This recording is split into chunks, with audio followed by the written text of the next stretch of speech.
pourquoi 10 ans de thérapie n'ont pas suffi à débloquer ta vie? Ça, c'est un sujet épineux, mais c'est un sujet puissant. Comme s'il manquait une pièce, il manquait quelque chose. Et vous verrez de plus en plus aux États-Unis et ailleurs, les gens combinent psychothérapie et spiritualité. Psychothérapie, où maintenant on entend beaucoup parler de plus en plus de psychothérapie spirituelle ou de thérapie brève, certaines fois où on pourrait se demander si c'est pas un peu du côté de la spiritualité, tellement que ça sort ça se dénote des thérapies classiques, notamment les thérapies holistiques les plus répandues. Mais oui, en effet, la psychogénéalogie reste une branche classique de la thérapie, mais elle aide. Oui, oui, c'est celle qui travaille sous les lignées, sous les ancêtres et tout ça. Donc, Lily Lolia, je suis ethnobotaniste, si tu ne me connais pas. Je suis aussi spécialiste de l'anthropologie des Caraïbes, fondatrice de la BAF-thérapie, thérapie par les bains, du chamanisme caribéen et de la psychogénéalogie des organes. Oui, alors nous allons parler un petit peu de tout ça. Pourquoi 10 ans de thérapie, certaines fois, ne suffisent pas pour guérir les choses? Tout simplement parce que il n'y a qu'un seul aspect de la personne qui est vu, mais la personne n'est pas prise dans son entièreté. Alors évidemment, il n'est pas évident d'accompagner des personnes qui ont des croyances différentes. Il n'est pas évident d'accompagner des gens qui ont des cultures et des origines différentes. Après, cela demande toute une préparation dont tout bon psychologue peut gérer, je dirais. À l'habitude est rompu à cet exercice, mais il arrive certaines fois que ça ne suffise pas. Je vais vous donner un exemple très rapidement. Je décide d'appeler cette personne Corinne. Corinne se retrouve pendant plusieurs années en psychanalyse et parce que Corinne a des difficultés à enfanter. Corinne a des difficultés à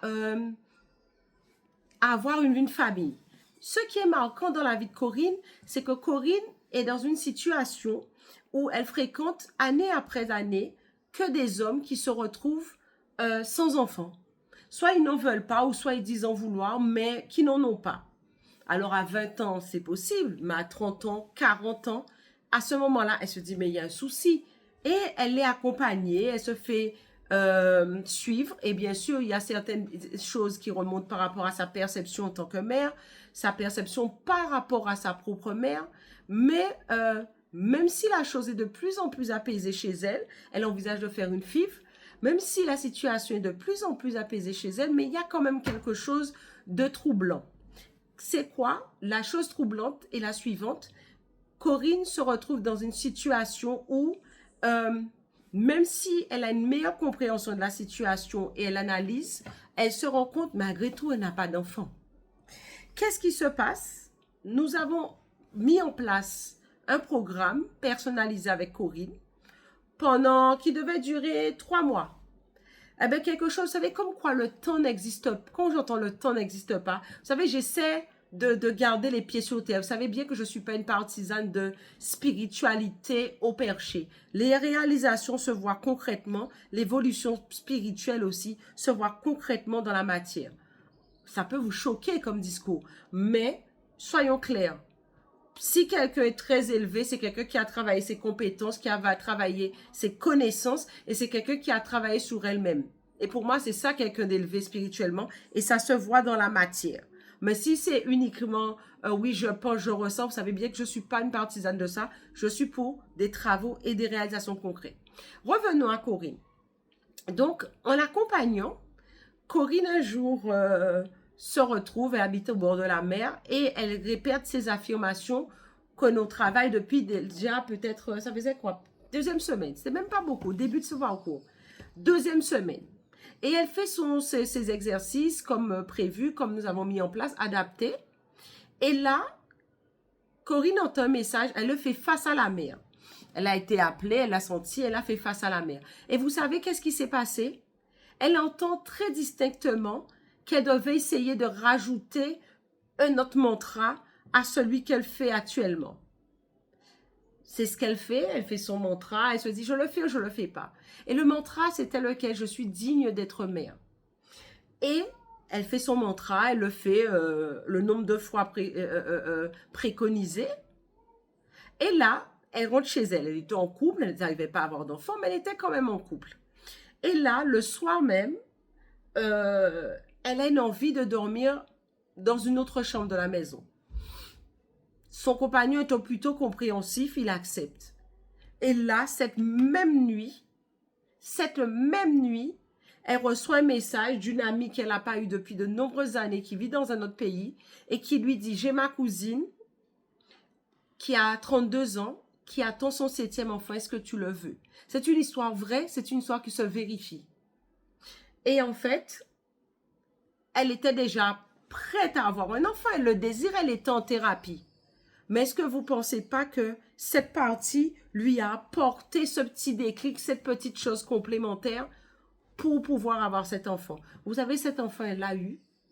Et en fait, sa psychanalyse l'a aidé à justement se dire, waouh, ce que j'ai voulu est en train de se produire. Ce que j'ai toujours voulu, toujours espéré, se produit là. Cette histoire est peut-être la vôtre, elle est aussi peut-être la mienne. En tout cas, c'est une histoire qui se vérifie. Et c'est à ce moment-là que je me suis dit, mais vraiment, il y a beaucoup de parcours qui sont fort intéressants. Il y a beaucoup de choses qui se créent. Mais il y a un moment où il faut s'attaquer au plafond de verre.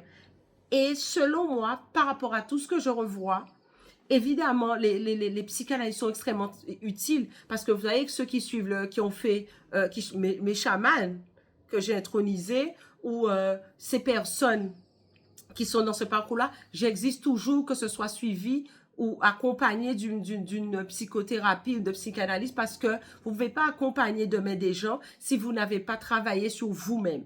Donc, on travaille sur soi. Le psychologue et le psychiatre travaillent sur tout ça, et je respecte ce gros travail profond qu'ils font. Mais ce plafond de verre-là, ils vont vous aider à aller chercher des ressources, c'est vrai. Mais ce sont des ressources en vous, des ressources que vous pouvez trouver autour, des ressources tangibles.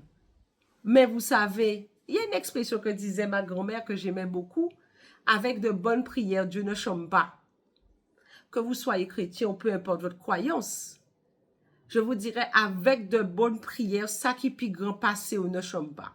Et les prières, c'est quoi? Ce sont des intentions, ce sont des phrases, c'est un mindset, c'est une attitude, mais c'est aussi des bains, c'est aussi des fonctionnements au niveau du corps, et c'est aussi des choses au niveau de l'action et de l'alimentation que vous allez vous nourrir. Ah oui, et ça, on ne le voit pas, parce que dépasser un plafond de verre, ça peut aller très vite. Simplement, il faut savoir à certains moments aller chercher de l'aide où elle est, savoir à certains moments faire ce qu'il faut pour atteindre ce qu'il y a de mieux pour nous. Et j'irai encore plus loin avec vous. Vous avez des fois, on a un souci. D'ailleurs, je ferai sûrement une vidéo là-dessus, à une partie de son corps. Parce que vous savez, je vous ai parlé de psychogénéalogie des organes. C'est aussi quelque chose que j'ai mis en place, que j'ai créé. Je suis aussi le fondateur de ça. Vous avez mal au foie. Vous avez souvent des problèmes de foie. Il faut savoir que le foie, c'est un organe qui ne se renouvelle pas comme les autres cellules du corps. Mais est-ce que vous savez que votre foie peut être lié à vos grands-mères? Il y a des travaux, il y a des études, il y a des choses qui sont en cours là-dessus. Bon, c'est le sujet d'une autre vidéo que je ferai très rapidement. Mais sachez que des fois, quand vous touchez un plafond de verre, quand vous avez l'impression d'avoir mis en place ce qu'il faut mettre en place et que ça ne marche toujours pas, le problème n'est peut-être pas de vous, mais le problème peut être de vos lignées. Et nous, on va travailler ça pour pouvoir déconnecter plus ça. Si tu as plus de questions, tu veux avoir plus d'informations par rapport à ce dont je viens de te parler, et tu te sens appelé par la voie royale du savoir caribéen, je te mets en descriptif un lien où tu pourras prendre un rendez-vous. Et bien sûr, comme c'est des gens prêts, il y a quelques questions de sélection et nous pourrons prendre un rendez-vous. Et lors de ce rendez-vous, je me ferai un grand plaisir, ou l'une de mes collaboratrices, d'échanger avec toi et de voir est-ce que je peux t'apporter les réponses et les solutions à ton plafond de verre et à ce que tu vis actuellement. En attendant, je te dis, belle beau, à dans d'autres soleils.